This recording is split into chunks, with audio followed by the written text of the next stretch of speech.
Hey, what up, peeps? It's Carpo. Hope everybody's doing well today. Let's see. Well, today I decided to bust out and make a little film about alchemy. Since alchemy seems to be coming back around and has seemed to come back around in historical times, I just thought I'd give a primer on the actual idea of what it means. Alchemy, first off, is not creating the element gold out of lead or out of other metals or base metals. That is the symbolism and the symbology of what it means to take it as a serious search in your life. Alchemy is, they use gold as the symbol of converting your negative and useless emotions into purified and valuable ones, and having a valuable way of living.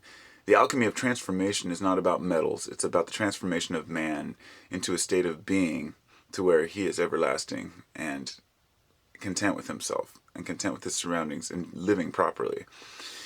And it's funny because so many people have dedicated their entire lives to the search for, this philosopher's stone.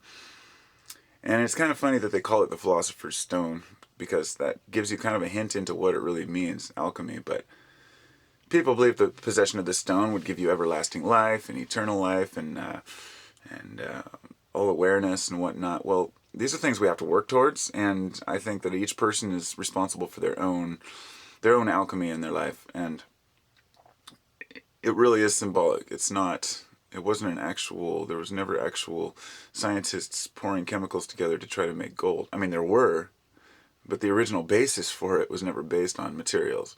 It was based on spiritual practices and belief systems, and working towards bettering oneself throughout their entire life in order to help them to attain everlasting remembrance or eternal life or whatever they may have.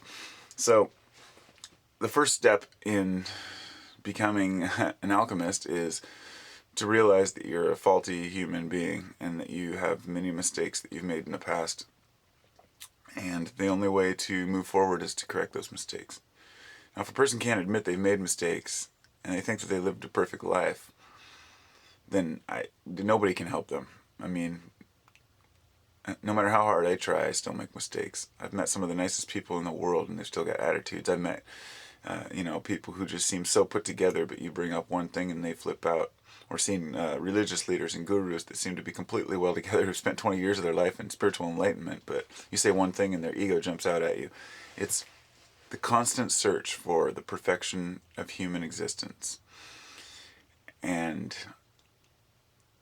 tying that down to a religion or a basis of belief system won't do it. You need to just be in constant search.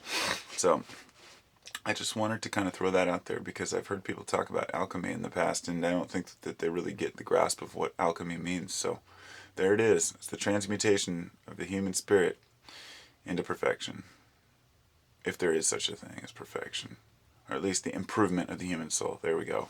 Much love.